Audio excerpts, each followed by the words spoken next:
जिनके चरण में सुर असुर सादर झुकाते शीश को,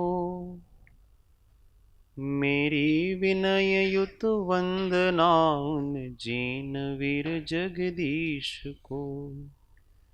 मेरी विनय युत वंदना उन जिनवीर जगदीश को। परात्पर गुरुवे नमः। परम्पराचार्य गुरुवे नमः। परम गुरुवे नमः। साक्षात् प्रत्यक्ष सद्गुरुवे नमो नमः। अनंत अनंत भाव भेद थी भरेली भली, अनंत अनंत नाय निक्षेपे व्याख्यानी छे।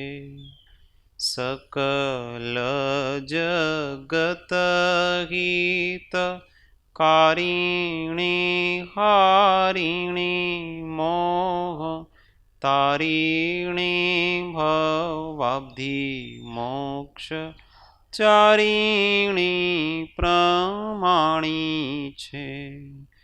उपमा आप्यानी जेने तमारा खवीते व्यर्थ आपवाथी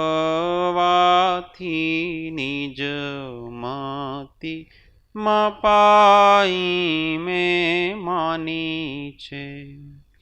अहो राज चंद्र बाळ ख्याल नथी पामताय, जिनेश्वर तणी वाणी जाणी तेणे जाणी छे।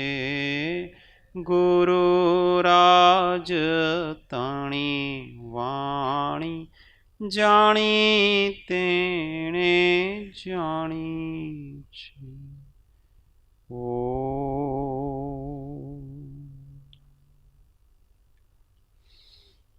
जय सद्गुरु।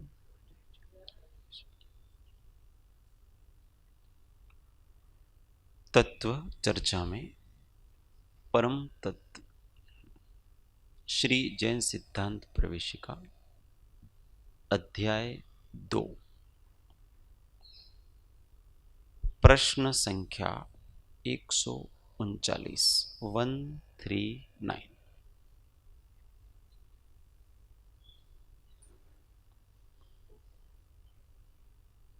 बंध के कितने भेद हैं?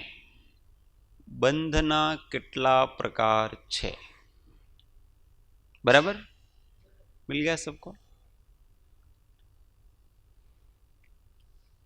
कल बंध के बारे में चर्चा करी थी। बंध किसको कहते हैं? जिसके निमित्त से हमारे भाव रुके रहें,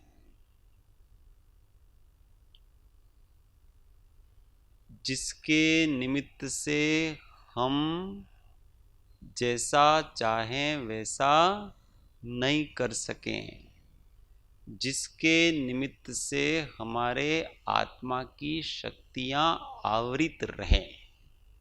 बराबर, इसका नाम बंध है। केवल जॉइंट होने का नाम बंध नहीं है। जॉइंट का अर्थ क्या है? कि वो उस पदार्थ के परिणमन को प्रभावित कर रहा है, इसका नाम जॉइंट है।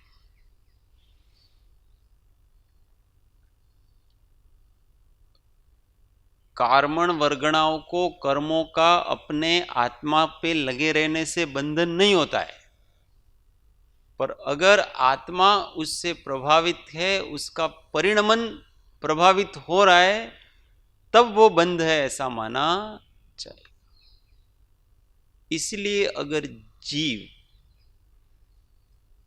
कर्म रहने पर भी, कर्म के उदय पर भी, कर्म की सत्ता रहने पर भी स्वभाव की दृष्टि रख करके जिए, तो कर्म उसको बांधते नहीं, ये बात हुई। परंतु जीव उससे प्रभावित होता है, इसलिए बंध होता है। वो बंध कितने प्रकार का होता है, आगे प्रश्न ही आए। तो उन्होंने कहा उत्तर 4 प्रकार का। प्रकृति बंध, प्रदेश बंध, स्थिति बंध और अनुभाग बंध। ये 4 प्रकार का बंध, आगे इसका वर्णन करेंगे।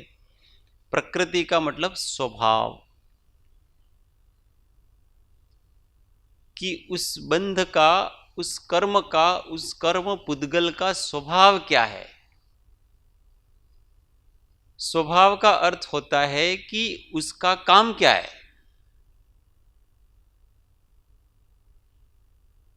तो आत्मा की किस शक्ति को आवृत करने की उसमें योग्यता है, इसका नाम प्रकृति है। कोई तो ऐसे होते हैं जो ज्ञान शक्ति को आवृत करते हैं, तो वो ज्ञानावरणी हो गए। कोई दर्शन शक्ति को आवृत करते हैं, ये इसका स्वभाव है, तो वो दर्शनावरणी हो गए। कोई उसके स्थिरता को, चारित्र को आवृत करते हैं, तो वो कौन से हो गए, चारित्र मोहनीय कर्म हो गए। तो ये इनकी प्रकृतियां हैं। सभी पुद्गलों का अपना अपना एक स्वभाव होता है, उस स्वभाव के अनुसार वो काम करते हैं। अभी ज्ञानावरण के पुद्गल दर्शन शक्ति को आवृत नहीं कर सकते, क्योंकि ये उनका स्वभाव नहीं है। मोहनीय के पुद्गल ज्ञानावरण को आवृत, ज्ञान को आवृत नहीं कर सकते, क्योंकि ये उसका स्वभाव नहीं है। इन सब पुद्गलों का अपनी अपनी एक शक्ति होती है। जैसे अग्नि का स्वभाव उष्णता है, तो वो कभी ठंडक नहीं देगी, और पानी का स्वभाव ठंडा है, तो वो कभी गर्मी नहीं देगा। सबका अपना अपना स्वभाव है इन पुद्गलों का। तो इन ज्ञानावरण आदि जो कर्म प्रकृतियों की अपनी जो शक्ति है, अपना जो कार्य है, अपनी जो योग्यता है, इसका नाम यहां प्रकृति ऐसा कहा, स्वभाव। प्रदेश, प्रदेश का मतलब होता है उन परमाणुओं की संख्या, कितने प्रदेश एक समय में आते हैं, उसका नाम परमाणु की संख्या। कर्म परमाणु कितने आए, क्वांटिटी। प्रकृति बंध क्या है, क्वालिटी। और प्रदेश बंध क्या है, क्वांटिटी। स्थिति, स्थिति का मतलब होता है अब वो आत्मा के ऊपर कर्म के रूप में कितनी देर तक रुकेंगे, कर्म बन करके, उसका नाम उसकी स्थिति कहलाता है। अब कहाँ सत्ता में रहते हैं, तो वो सत्ता में और रहते हुए उदय में आकर के जब तक वो कर्म परमाणु नहीं जाता, तब तक की उसकी स्थिति कहलाती है। और अनुभाग बंध, जब वो उदय में आएगा तब वो कितना फल देगा, क्या फल देगा, इसका नाम अनुभाग कहलाता है। इसका कहीं कहीं नाम अनुभाव भी आता है, कहीं कहीं नाम उसका रस भी आता है, कहीं कहीं इसका नाम विपाक भी आता है। ये सभी एकार्थवाची हैं। बराबर। आगे 140 प्रश्न संख्या। इन चारों प्रकारों के बंधों का कारण क्या है। ये 4 प्रकार के बंध किस किस कारण से होते हैं। उत्तर, प्रकृति और प्रदेश बंध योग से होते हैं, स्थिति और अनुभाग बंध कषाय से होते हैं। अब दो दो की जोड़ी में, तो प्रकृति और प्रदेश बंध तो योग से होते हैं। योग किसको कहते हैं, पहले अध्याय में अपने पढ़े थे, कौन बताएगा, मीना बहन।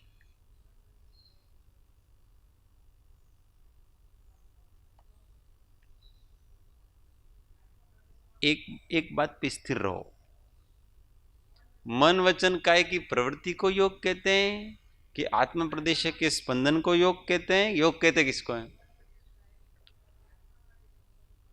अब दोनों को बहुत होशियार, दोनों को छोड़ नहीं, बराबर है आपकी बात, बराबर है। तो आत्म प्रदेशों के परिस्पंदन का नाम योग है। होता किसके कारण से है? वो मन वचन काय की प्रवृत्ति के निमित्त से आत्म प्रदेशों का जो परिस्पंदन होता है और उसके कारण से कर्मों का आकर्षण होता है, ये तीनों मिलकर के योग कहलाते। वास्तव में तो परमार्थ से योग की परिभाषा ऐसी है, आत्मा में कर्म को आकर्षित करने की एक शक्ति है, उस शक्ति का नाम योग शक्ति है। वो शक्ति प्रवर्तित कब होती है? तो भाई आत्म प्रदेशों के परिस्पंदन होने से वो शक्ति प्रवर्तित होती है। आत्म प्रदेशों का परिस्पंदन कब होता है? तो मन वचन काय की जब कोई भी प्रवृत्ति क्रिया करते हैं तो आत्म प्रदेशों का परिस्पंदन होता है, इसका नाम योग है। अब इस योग से प्रकृति और प्रदेश बंद होते, मतलब अपना आत्मा हिला डुला प्रकंपित हुआ तो ज्ञानावरण आदि प्रकृति और जितने कितने वगैरह कर्म परमाणु है वो आ जाएंगे ऑटोमेटिक। हिला डुला तो ज्यादा परमाणु आएंगे, कम हिला डुला तो कम परमाणु आएंगे, और प्रकृति तो उसके स्पंदन मात्र से बंध जाती है।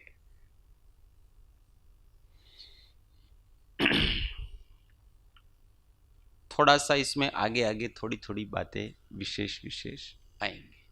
प्रकृति बंधती है, इसका मतलब आत्म प्रदेशों के परिस्पंद से सभी प्रकार की प्रकृति भी नहीं बंधती है। अगर वो कषाय सहित है तो उसकी 8 प्रकृति बंध सकती है, और अगर वो कषाय रहित है तो केवल एक ही प्रकृति बंधेगी। कौन सी प्रकृति बंधेगी? ऐसा कौन सा जीव है जो कषाय रहित है परंतु उसके कर्म आ रहे हैं? कौन सा जीव ऐसा? अरिहंत देव है। तो उन अरिहंत देव के योग हैं और योग से प्रकृति बंध होता है, ऐसा यहां पर कहा। और प्रकृतियां तो हमारे पास कितनी है? 8। ज्ञानावरण, दर्शनावरण, वेदनीय, मोहनीय, आयु, नाम, गोत्र, अंतराय, ये 8 प्रकृतियां हैं। तो क्या योग से 8 प्रकृतियां बंधती हैं? तो योग से 8 प्रकृतियां भी बंधती हैं और योग से 8 प्रकृतियां नहीं भी बंधती हैं। कैसे? तो जब अगर कषाय सहित का योग है तो उसके 8 बंधेगी, और अगर उसके कषाय रहित का है तो उसके केवल एक 7 प्रकृति आती है, वो भी बंधती तो नहीं है, केवल उसका आश्रय होता है।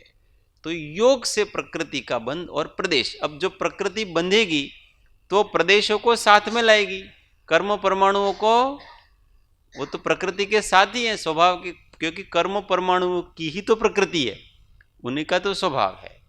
तो इस मन वचन काय की प्रवृत्ति से, आत्म प्रदेशों के परिस्पंदन से भाई कौन कौन सी क्वालिटी और क्वांटिटी, इन दोनों का बंधन उससे होता है। कुछ भी पूछना हो तो बीच में पूछ सकते। हाँ हाँ, प्रश्न ऐसा है कि अरिहंत को कंपन होता है कि नहीं होता है? तो होता है। क्यों होता है? क्योंकि उसके भी मन वचन काय तीनों की प्रवृत्तियां है, इसलिए तो वो चल रहा है, इसलिए तो वो बैठे हुए हैं, दिव्य ध्वनि खिर रही है। तो मनोयोग भी है, द्रव्य मन है इसलिए मनोयोग है, वचन योग भी है और काय योग भी है। जब तक योगों की प्रवृत्ति है तब तक उसके आत्म प्रदेशों का परिस्पंदन होगा। परंतु आत्म प्रदेशों का परिस्पंदन मात्र से आत्मा की शुद्धि में कोई फर्क नहीं पड़ता है। समझ में आ रही वस्तु? आत्म प्रदेश केवल हिलते रहें इससे आत्मा की शुद्धि में फर्क नहीं पड़ता है।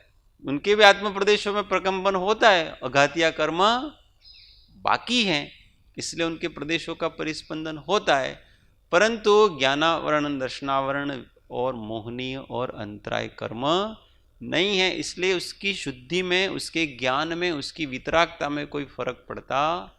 इसलिए चलते हैं तो भी समाधि में हैं, बैठे हैं तो भी समाधि में हैं, और अगर उनकी दिव्य ध्वनि खिल रही है तो भी वो समाधि में है। समाधि नहीं टूटती, शुद्धि टूटती नहीं, क्योंकि शुद्धि का संबंध किससे है? कषायों से, और उनके कषाय नहीं है, इसलिए समाधि टूटती नहीं। इसका अर्थ यह है कि कषाय रहित होकर के प्रवृत्ति की जा सकती। बात समझ में आ रही है? कषाय रहित होकर के प्रवृत्ति की जा सकती है, तो हमें क्या करना चाहिए? कषाय रहित होकर के सब कुछ करना चाहिए। जितनी भूमिका है उतने अनुसार अपने को। सबसे बड़ी कषाय कौन सी है? तो कर्तापने का भाव, यह सबसे बड़ी कषाय, यही मिथ्यात्व है। मैं ये करता हूं, मैं चलता हूं, मैं खाता हूं, मैं पीता हूं, मैं बोलता हूं, मैं विचार करता हूं, मैं ये करता हूं, मेरे ये हो गया ऐसा। ये सब अनात्मीय बुद्धि है, मिथ्यात्व बुद्धि है, ये सबसे बड़ी कषाय, जो कि इसको कषाय का नाम नहीं दिया है, पर कषाय का बाप, क्योंकि सारी कषाय यहां से निकलती है। तो सबसे पहले इसका निग्रह करें। योग का निग्रह करने के पहले सबसे पहले किसका निग्रह करें? कर्तापन निकालें, भले फिर कुछ भी काम करें, पर ये मैंने किया, मेरे से हुआ, इस प्रकार के भाव की तिलांजलि दे दें। कठिन है, करते भी हैं और कहेंगे नहीं भी करते हो, कैसे हो सकता है? तो अगर परमार्थ दृष्टि को हम ध्यान में रखें तो हमको वास्तव में ऐसा फील होगा कि इसमें मैंने किया क्या। स्वभाव को ध्यान में रखें तो हमको लगेगा कि हमने इसमें किया क्या। हम भोजन करने बैठे तो हमने किया क्या? पुद्गल सामने है, उसको उठाया, उठा करके एक पुद्गल में डाला, फिर इसी पुद्गल ने चबाया, फिर वही के वो अंदर गया, थोड़ी देर बाद हम उठ गए। इन सारी क्रिया में मैं कहां? इन सब में मैं कहां? तो इन सब में मैं है कि नहीं? इन सब में मैं हुए कि नहीं? और मैं दो प्रकार का है, एक मिथ्या में और एक सम्यक में। तो मिथ्या में तो उन सब की इच्छा करने वाला मिथ्या में, कि मैं खाऊंगा, मुझे ये चीज चाहिए, ये चीज नहीं चाहिए, ये चीज मेरे लिए अच्छी है, ये चीज मेरे लिए अच्छी नहीं, ये सब करने वाला मैं कौन है? मिथ्या में। तो वो मैं नहीं हूं, वो मैं और जो हमेशा सहज ज्ञाता रहता है वो मैं, उन सबका कोई साक्षी है कि नहीं? उस मिथ्या मैं का कोई साक्षी है कि नहीं? इच्छा करी, ये अच्छा है ऐसा किया, ये अच्छा नहीं है ऐसा किया, उस समय कोई है कि नहीं वहां? ये करने वाला, उसको जानने वाला। तो करने वाला तो नष्ट हो जाता है, जानने वाला नष्ट होता। अब बताओ हम कौन हुए फिर? जो जानने वाले वही मैं हैं। अब ऐसी दृष्टि जिसकी हो तो उसको ऐसा लगेगा कि यह भोजन मैंने किया, क्योंकि जिसने किया वो तो नष्ट हो गया, क्योंकि जिसने इच्छा की थी वो कहां रहा? भोजन करने की इच्छा की थी वो तो अब रहा ही नहीं, क्योंकि वो तो इच्छा के साथ ही नष्ट हो गया वो मैं। यहां तो केवल एक जानने वाला रहा, उस इच्छा की थी, उस मैं को जानने वाला रहा,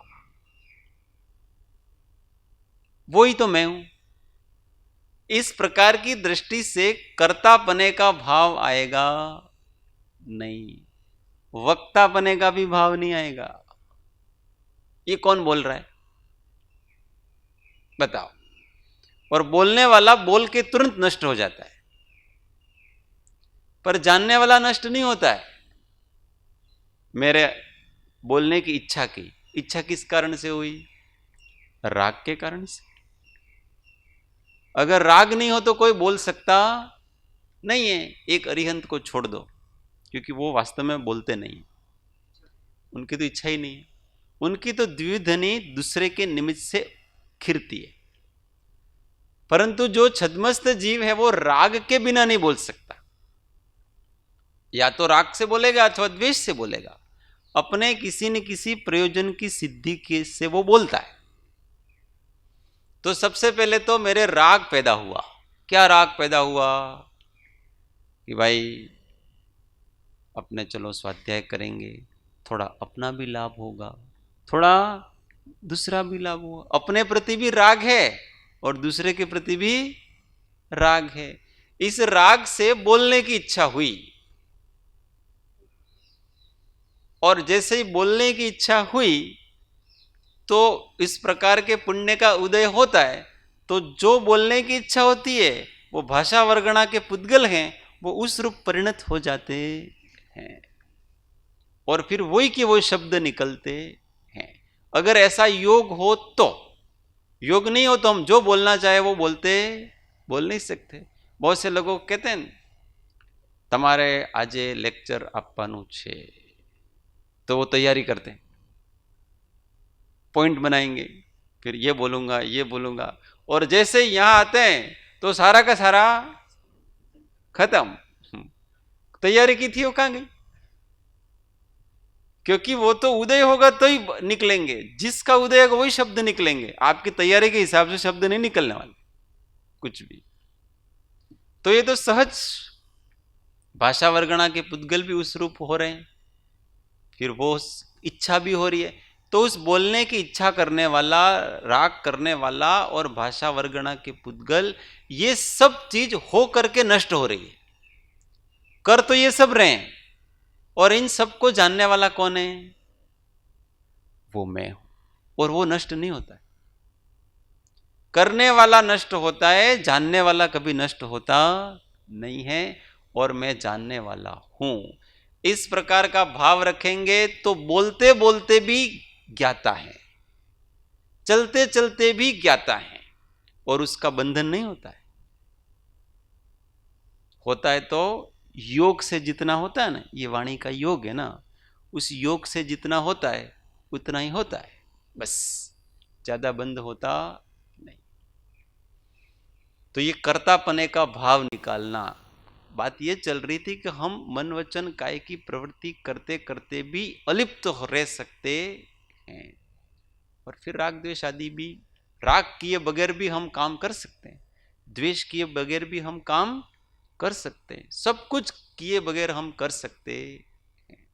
ऐसी आत्मा के अंदर शक्ति है। इसलिए तो वितराग देव सब कुछ करते हुए भी अकर्ता रहते हैं।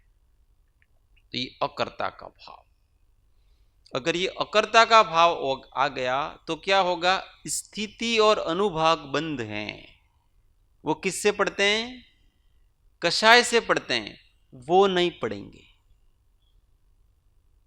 स्थिति का मतलब क्या होता है?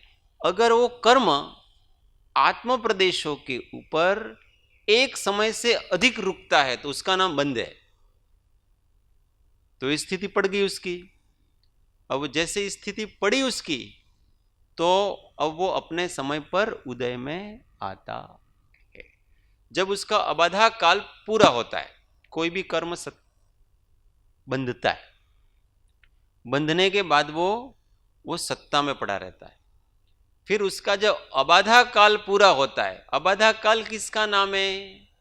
कि जिस काल में वो कर्म है वो सुषुप्त अवस्था में ही पड़ा रहेगा, उदय उसका प्रारंभ नहीं होगा। जब तक उसका उदय प्रारंभ नहीं होता है उस अवस्था तक उसका नाम अबाधा काल कहलाता है। अब जैसे उसका उदय प्रारंभ हो गया और वो कर्म थोड़ा थोड़ा कर करके वो उदय आता है, थोड़ा थोड़ा करके प्रति समय उदय आ रहा है। तो स्थिति कितनी हुई उस कर्म की? तो जितने कर्म परमाणु बांधे हैं उन सबकी स्थिति एक जैसी नहीं होती है। क्यों नहीं होती है? तो कर्म जब बंधता है और इसकी स्थिति पड़ती है तो उसकी निषेक रचना होती है। आपने मान लो एक मोहनीय कर्म बांधा और मोहनीय कर्म मिथ्यात्व सहित होता है, और उसने बांधा, आपने अनंतानुबंधी को मिथ्यात्व सहित बांधा, तो उसकी स्थिति पड़ गई 70 कोड़ा कोड़ी, मैक्सिमम पड़ती उतनी पड़ गई। तो क्या वो सारे कर्म परमाणु 70 कोड़ा कोड़ी तक रहेंगे आत्मा पे? बताओ। आपने जो कर्म परमाणु बांधे मिथ्यात्व मोहनी के 70 कोड़ा कोड़ी की स्थिति के बांधे, तो वो जितने, अब बांधने के बाद निषेक रचना होती है। निषेक रचना का मतलब समय समय पर उदय में आने वाले बंडल बन जाते हैं, वहां बॉक्स बन जाते हैं वहां, कि इस समय में, एक समय में ये उदय में आएंगे, दूसरे समय में ये उदय आएंगे, तीसरे समय, ऐसी उसकी रचना बन जाती है सारी। फिर वो समय समय पर उदय में आते हैं। अब आपने स्थिति तो कितनी बांधी थी? 70 कोड़ा कोड़ी, और उसमें पहला निषेक उदय में आता है। कब आता है? जब अबाधा काल पूरा हो जाता है तो उसका पहला निषेक उदय में आता है। तो उसकी स्थिति कितनी रही?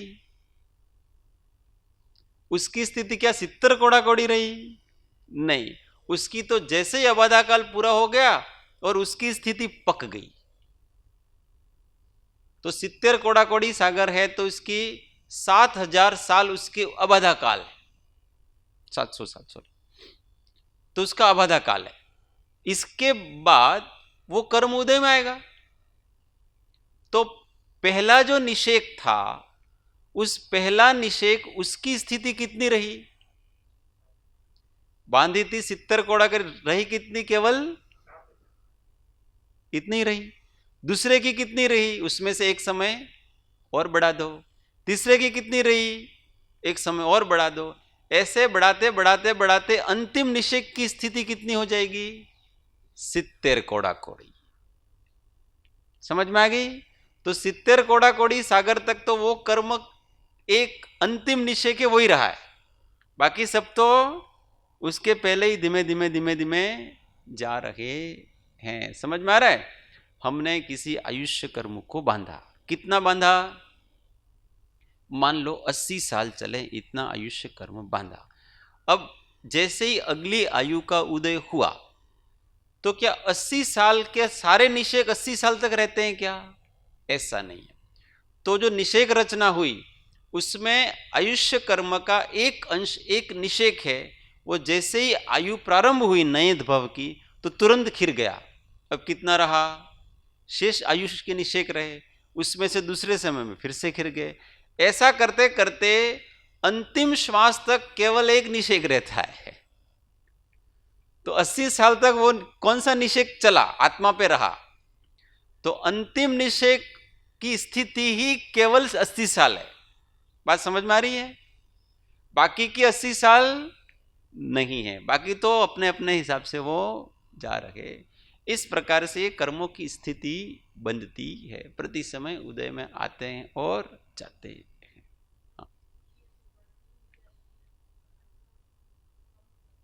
हाँ, अब अनुभाग की बात अलग। आपने कहीं प्रश्न? जी,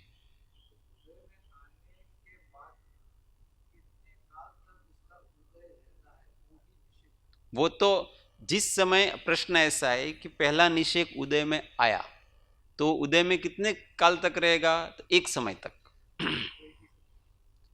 उसका उदय काल एक ही समय है। फिर दूसरे समय में तो दूसरा निषेक उदयगा, फिर तीसरे समय में तीसरा। ऐसे समय समय पर वो उदय में आते रहते उदय प्रबद्ध कहते हैं उसको, तो वो ऐसे उदय में आते रहते हैं। अब आपका प्रश्न ऐसा है कि उसका अनुभाग भी ऐसे बढ़ते क्रम में है कि घटते क्रम में, कैसे है? तो अनुभाग, अब फल देने की शक्ति वो तो जिस प्रकार की जैसी जैसी बांधी है, तो प्रत्येक निषेक के साथ वो अनुभाग शक्ति वैसी की वैसी रहेगी। कितना फल देगा? तो समय समय ये इतना इतना फल देगा, क्योंकि आपने जितनी बांधी है उतना उतना फल देगा। अब कभी कभी ऐसा होता है कि प्रत्येक कर्म है वो जिस प्रकार से बांधा है उसी प्रकार से उदय में तो आता नहीं है। इसलिए बांधा था उसमें क्या होता है, उत्कर्षण, अपकर्षण, संक्रमण इत्यादि होते रहते हैं। तो कभी वो ज्यादा अनुभाग में आ जाता है, कभी वही कि वो कम अनुभाग में आता है। कभी बुखार 90 डिग्री आता है, कभी 101 डिग्री आता है, कभी 105 हो जाता है। ऐसे वो बढ़ता जाता, क्योंकि वो उत्कर्षण अपकर्षण होकर के आ रहा है। और कभी बुखार चला जाता है, क्यों? संक्रमण हो गया। होता है ना, जैसे बीमारी अपने को 7 दिन तक रही, कोई बीमारी, पर क्या 7 दिन एक जैसे रहता है बुखार? नहीं रहता है। वास्तव में वो असाता तो 7 दिन रहा अपना, परंतु उसकी तारतम्यता 7 दिन एक जैसे रहती नहीं है। तो कभी तो क्या होता है, बुखार बिल्कुल उतर जाता है। क्यों? अब वो संक्रमण हो गया उसका।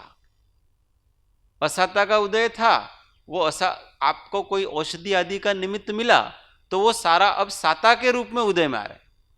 परमुख से उदय में वही असाता कर्म तो जब तक है तब तक रहेगा ही रहेगा, परंतु संक्रमित होकर के परमुख से उदय में आता है। अर्थात वो असाता थी वही परमाणु अब साता में मिलकर के आ रहे हैं, इसलिए आपको उस बुखार का एहसास होता नहीं है। और जैसे ही साता का उदय मंद पड़ा, अब वापस थोड़ी देर बाद 3 કલાક પછી ફરી મંદ थोड़ो थोड़ो ताव आवे छे, ऐसा कहते कि नहीं कहते? तो वापस बदल गया आपका सारा। और कभी कभी क्या होता है कि उस असाता की भी उधरणा होती है जबरदस्त। अब आपको थोड़ा थोड़ा बुखार तो चल ही रहा है, और आपने कुछ ऐसा काम कर लिया तो ज्यादा बुखार आ गया। अगर आप सामान्य नहीं करते तो कोई दिक्कत नहीं। अब आपने क्या कर लिया, बहुत अधिक ठूस ठूस के खा लिया, अथवा कोई ठंडे पानी से नहा लिए, तो आपको क्या हो गया, निमोनिया हो जाएगा, तेज बुखार आ जाएगा। क्यों? उदीर्णा होगी इसकी। उदीर्णा होगी એટલે एक साथ उदय में आए। अब एक साथ उदय में आते हैं तो ज्यादा लोड पड़ता है और ज्यादा फल भोगना पड़ता है। इस प्रकार से ये कर्मों की स्थिति अनुभाग पड़ती है। अबाधा काल का मतलब होता है कर्म बंद होने के बाद जितने समय तक वो उदय के योग्य नहीं रहता है उसका नाम अबाधा काल। जितने काल तक वो उदय नहीं होता है उस काल का नाम, मतलब अबाधा का अर्थ ऐसा है कि उस समय तक वो आत्मा को कोई बाधा नहीं पहुंचा रहा है, सुषुप्त अवस्था में पड़ा हुआ। ये सत्ता नहीं है, सत्ता से भी ये अलग है। सत्ता में है, उसमें से एक भी उदय में नहीं आएगा, इसका नाम अबाधा काल।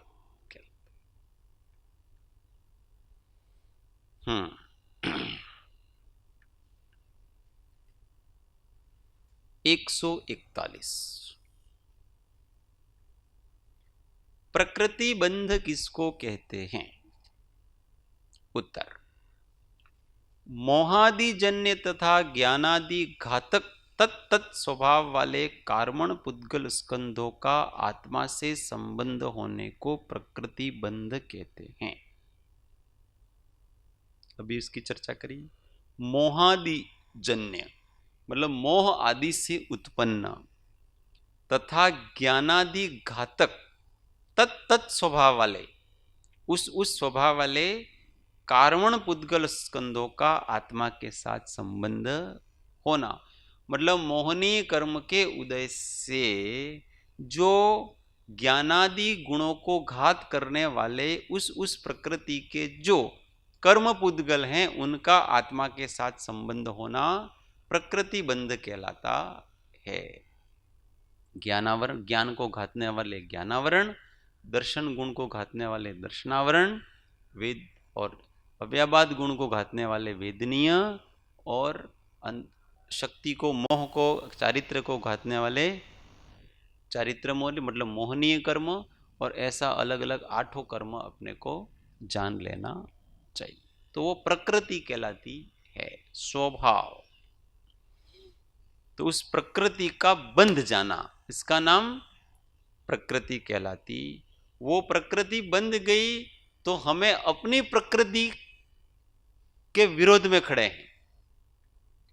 जब तक कर्म प्रकृति है, कर्म स्वभाव हमारे आत्म प्रदेशों पे है, तब तक हमारे स्व स्वभाव को वो रोक रहा है।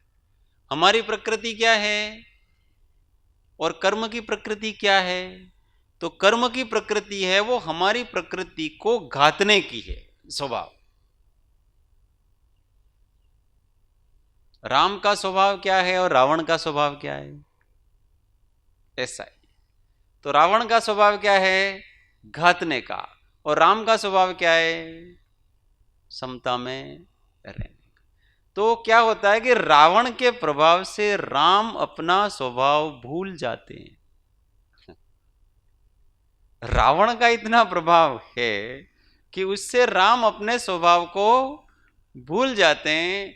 इसीलिए राम का स्वभाव तो लड़ाई करने का नहीं है, परंतु रावण के प्रभाव में आकर के वो भी तीर चलाते कि नहीं चलाते? प्रभावी है वो कर्म की सत्ता, प्रभाव पड़ रहा है उसके ऊपर। इसलिए उन्होंने भी हाथ में तीर बाण उठा, उसका स्वभाव नहीं है उनका। जैसे ही रावण हटा, राम को धनुष बाण से कोई लेना देना, परंतु किसके प्रभाव से उठाया था? रावण के प्रभाव से उठाया। ऐसे हमारा मूल स्वभाव तो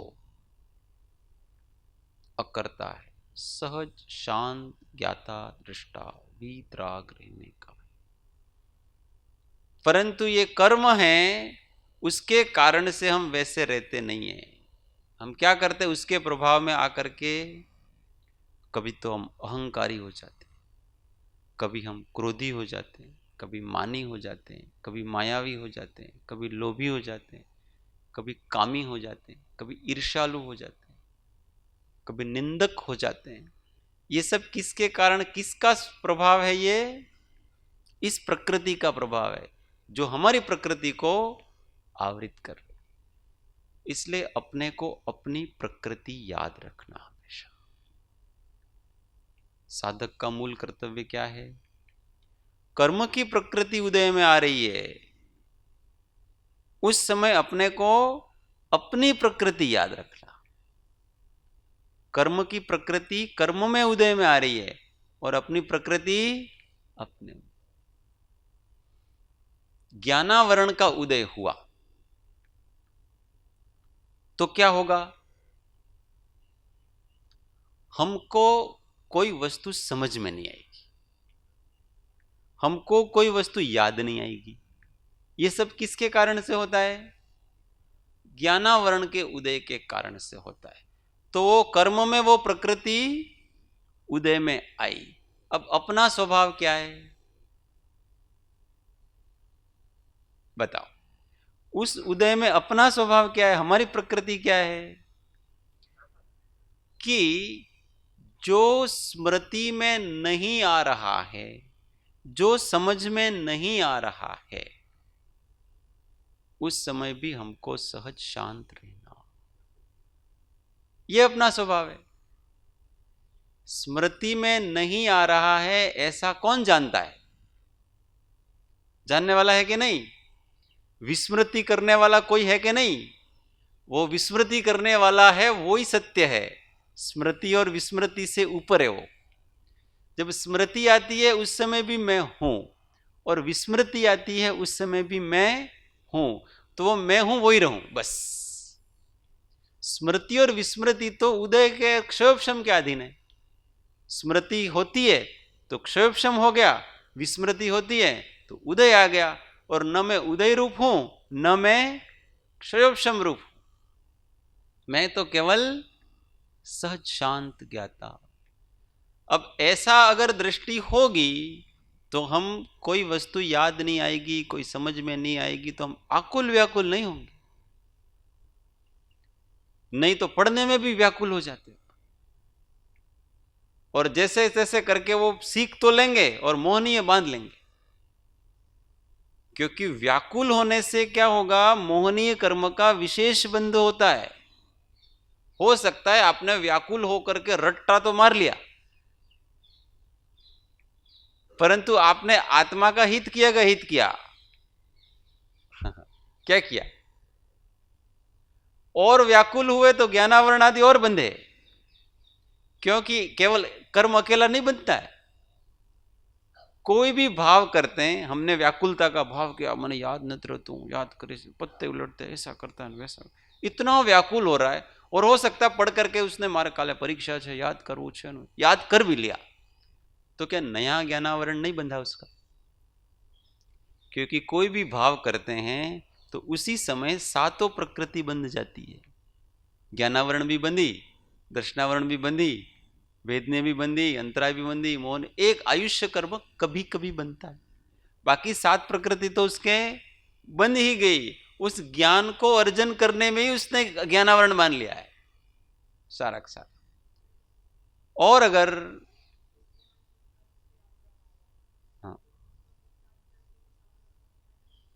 आवरण को हटाना चाहिए, पर व्याकुल होकर के नहीं।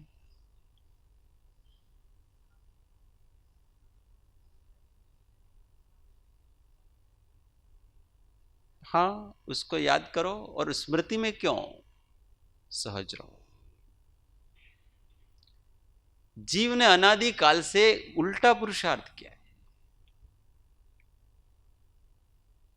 उल्टा पुरुषार्थ ये किया है, आत्मा का पुरुषार्थ तो क्या है, सहज रहना, शांत रहना, निराकुल रहना।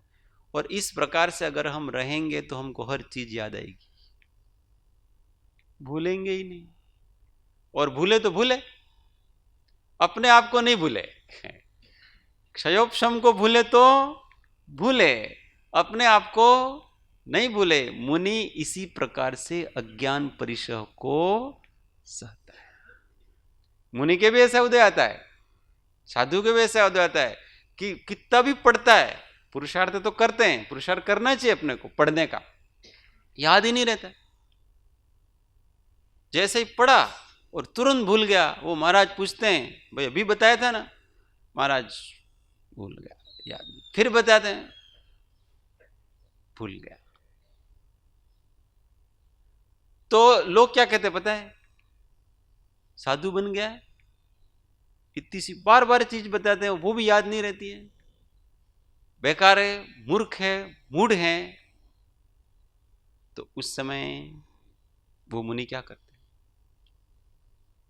उस अज्ञान के, उस ज्ञानावरण के उदय को अज्ञान परिशह के रूप में सहन करते कि ये स्मृति और विस्मृति मैं नहीं हूं। मैं कौन हूं, सहज शांत ज्ञाता भाव, केवल ज्ञान स्वरूपी हूं मैं, मात्र ज्ञान स्वरूपी हूं। ये जितने क्षोभक्षम है वो सभी विकार हैं, सारे के सारे, मैं नहीं हूं, शांत निराकुल। ऐसा करके श्रेणी चढ़ के केवली हो जाता। पुस्तक पढ़ के केवली नहीं हुआ। केवली कैसे हुआ वो, ऐसा करके केवली हो गया वो, अज्ञान परिचय को जीत करके। तो मूल धर्म तो यही है। और जब ये जीव मूल धर्म की तरफ आएगा ना, तो उसको साधना का मार्ग इतना सरल लगेगा। परंतु हम साधना करते करते साधनों में ही इतना अधिक व्याकुल हो जाते। हम कहते हैं यहाँ हम ये परीक्षा वगैरह, अभी इसकी परीक्षा लेंगे और महीने भर बाद इसकी परीक्षा लेंगे, नहीं लेंगे ऐसा नहीं है, क्योंकि ये तो अभ्यास है ना, ये होना चाहिए, नहीं तो पाप में पड़ेंगे। परंतु परीक्षा देने में कोई आकुलता नहीं, उत्साह नहीं आए तो नहीं। आकुलता किस बात की होती पता है, आकुलता मोह की है। उसको कहते તમે પરીક્ષા આપો ને, હું પરીક્ષા નહીં આપું, કેમ? મેં તો કે વાંચ્યું જ નથી। મેં કહ્યું વગર વાંચી આપો। એમાં શું છે? તમારે તો ખાલી લખવાનું છે ને એમાં. ના ના, મારા નંબર ઓછા આવે તો पड़ी यहाँ है उसको, मोह यहाँ है. अब नंबर कम आए तो क्या हो गया? तो नंबर कम આવશે ને તો તમે શું વિચારશો અને બીજા શું વિચારશે કે આ ભાઈને પહેલા તો આટલા આટલા નંબર આવતા હતા, હવે તો બિલકુલ પાછળ પડી गया है, ठोट सिंह થઈ गया. अब ये सब क्या है पता है? अहंकार. मैं किसको मान रहा है वो? इसने शरीर को, इस नाम को मैं माना, इस पर्याय को मैं माना, और मेरे कम नंबर आएंगे तो दूसरे क्या कहेंगे, किसको क्या कहेंगे? तुम जो अपने आप को मान रहे हो तुम हो ही नहीं, तो तुम्हारे ज्यादा आए कि कम आए से आपको क्या फर्क पड़ता है? इस अहंकार को ही तो जीतना है. हमने दुनिया को जीता पर अपने को जीता.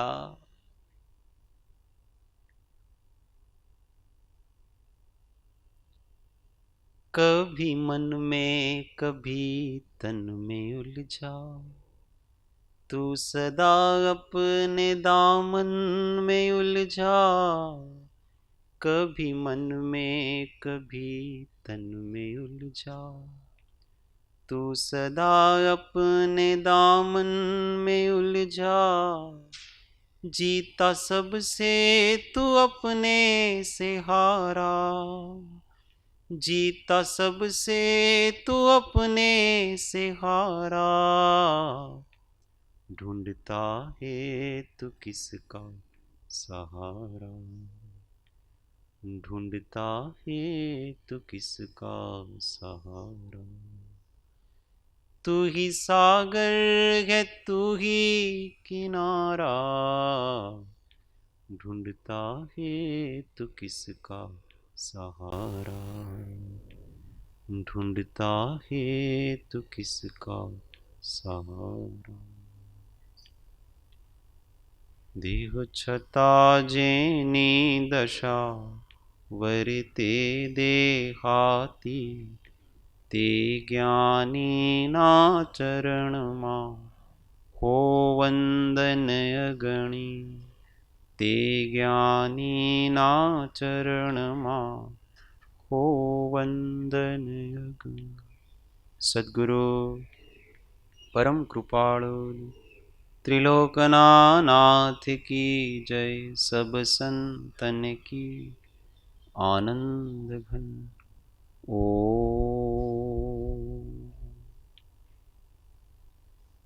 1 मिनट मौन, आत्म अनुसंधान. ओ शांति शांति शांति. जय जय.